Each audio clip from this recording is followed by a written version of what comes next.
I am not tithing. Is God angry with me?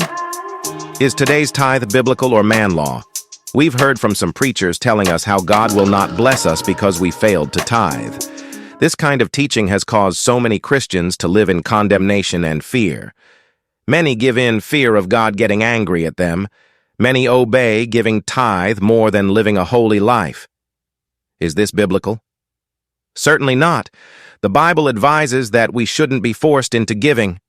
2 Corinthians 9:6-8.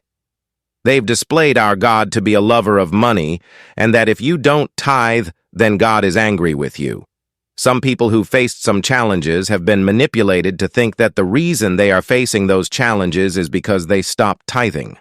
Most Christians, when they go through a challenge, they start questioning themselves by asking, is God angry with me for not tithing? Some have come to me directly, while others send me messages asking how they can resolve the anger of God, especially if they don't have money to give to church. For this reason, we decided to go through the subject of tithe and offering and see what does the Bible teach about it. I have seen several people in social media asking the same question. Is God angry with me for not tithing? Tithe, first fruit, offering, and all those kind of giving that are mentioned in the Old Testament. These types of giving are under law, and when we read the New Testament, we are told we are no longer under law, but grace. Galatians 3:10-14. But those who depend on the law to make them right with God are under his curse. For the scriptures say, "Cursed is everyone who does not observe and obey all the commandments that are written in the God's book of the law." Question I ask myself is, if tithe is that important the way our Today Church is putting it, why did Jesus not spend time to talk about tithing as he did on other topics, including other ways of giving? How did he miss to mention all those kinds of giving we hear in our churches today? Yet he spoke about money? Okay, let's assume Jesus was too busy until he forgot something important like tithe exists. How come the 12 apostles missed it to talk about it too?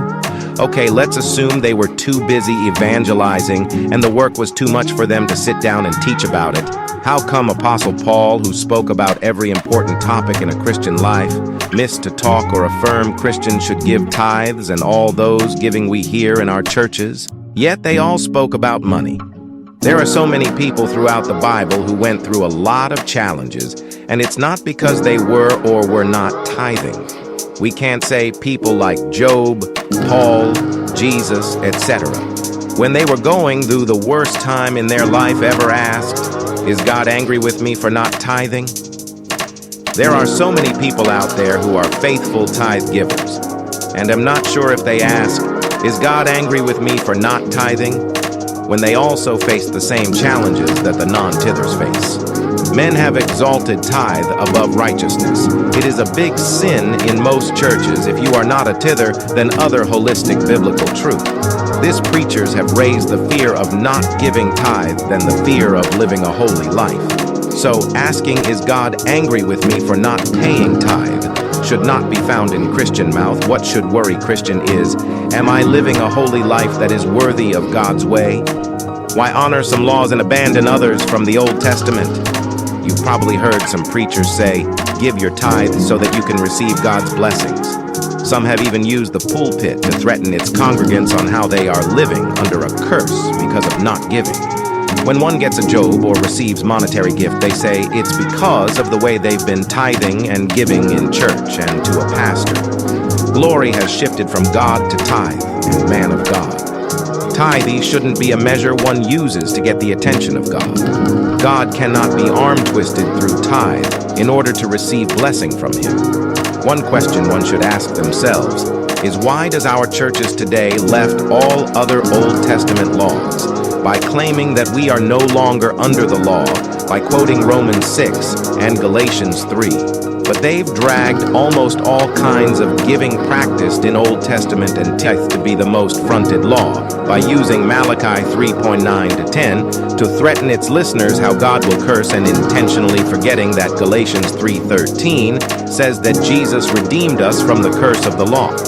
There are so many practices and laws recorded in the Old Testament, but most of our preachers and teachers of the Scriptures today intentionally teach and preach that we are no longer under the law, but grace, except when it comes to giving and tithe to be the main emphasis. The Scripture teaches us that if you break one law, then you are guilty of breaking all other laws.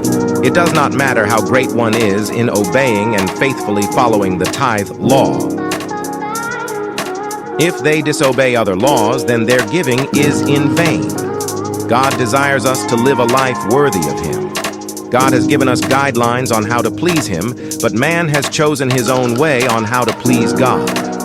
We are no longer observing holiness, obedient to scriptures that will help us live a godly life. Should we tithe or not tithe? What does the New Testament teach? New Testament Bible picture. Before we go to the New Testament, let's remember what was said about tithe in the Old Testament. Throughout the Old Testament, we do not find anywhere where the Bible commanded people to bring money to the temple.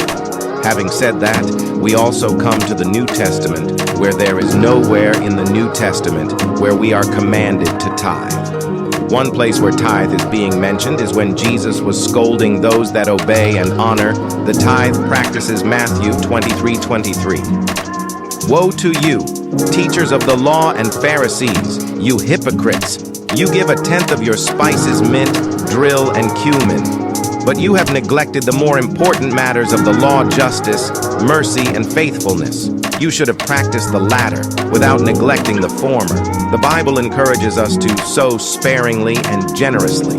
It encourages us to give what we've decided in our heart and not under compulsory, as we see it happening today in our churches, where Christians get threatened for not tithing.